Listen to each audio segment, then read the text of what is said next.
This week, the world said goodbye to a chart-topping singer, a Bond girl who once had lunch with Sharon Tate, a jazz prodigy, a beloved ball player nicknamed the Vulture, a rock and roll pioneer, and a rising fitness star gone far too soon. 6 lives. 6 legacies. Let's remember them properly. If this is your first time here, welcome to Legacy Vault, where every week we take a few minutes to properly honor the public figures we've lost, the ones the news cycle moves past in a day. No clickbait, no rumors, just the real story of who they were. If that matters to you, hit subscribe now, because next week's list is already shaping up to be just as big.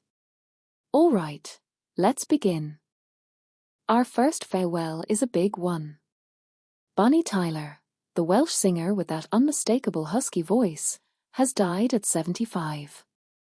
Tyler broke through in 1977 with her debut album The World Starts Tonight, which gave us a Lost in France air and a More Than a Lover. That same era brought It's a Heartache, a song so big it hit number 4 in the UK and number 3 on the US Billboard Hot 100. But it was the 1980s that made her a legend.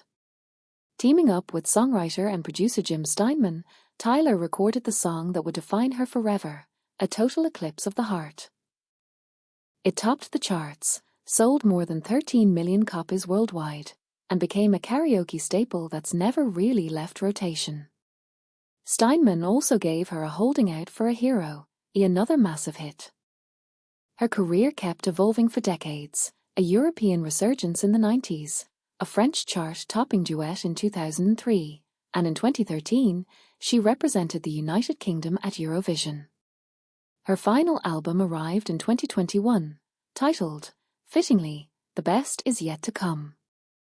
Bonnie Tyler passed away on July 8 following complications from emergency intestinal surgery. She was 75 years old.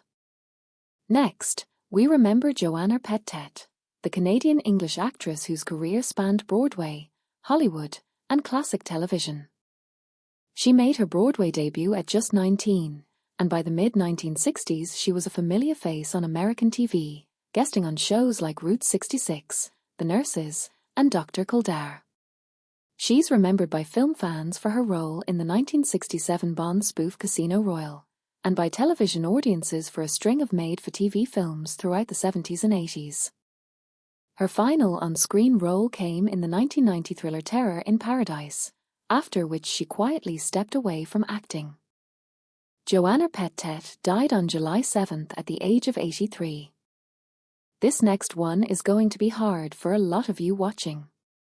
Conor Murphy, the fitness personality, bodybuilder, and YouTube creator known for his physique and viral workout content, has died at just 32.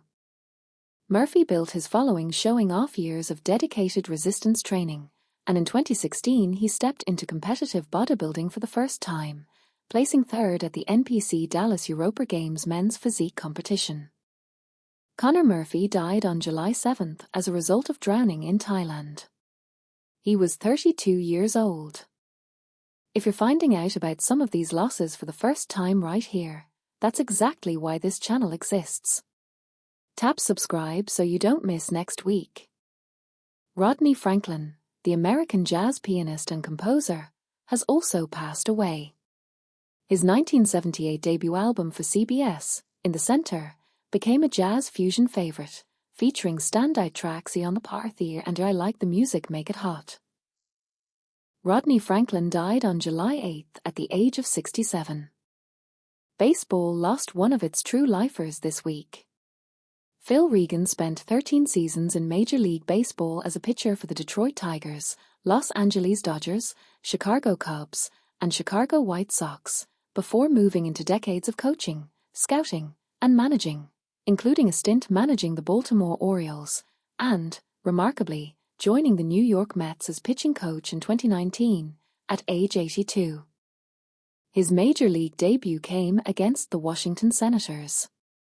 Down 3-0 before he even took the mound, Regan delivered 5 strong innings, allowing just 2 hits, including a home run off the bat of Hall of Famer Harmon Killebrew. Phil Regan died on July 8 of natural causes. He was 89. And finally, we say goodbye to Ella Laboriel, a pioneering Mexican singer and actress.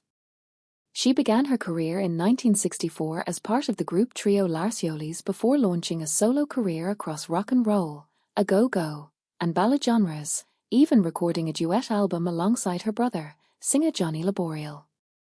Beyond music, she built a long career in film, telenovelas, and variety television. Ella Laboriel died on July 8 from complications of pulmonary emphysema and COPD. She was 81 years old. 6 very different lives, 6 very different legacies, but all of them left something behind that outlasts them. That's this week's Legacy Vault. If someone deserves to be remembered properly, they deserve 5 minutes of your time. So if this video gave you that, subscribe, drop a name in the comments of someone we should cover next, and I'll see you in the next one.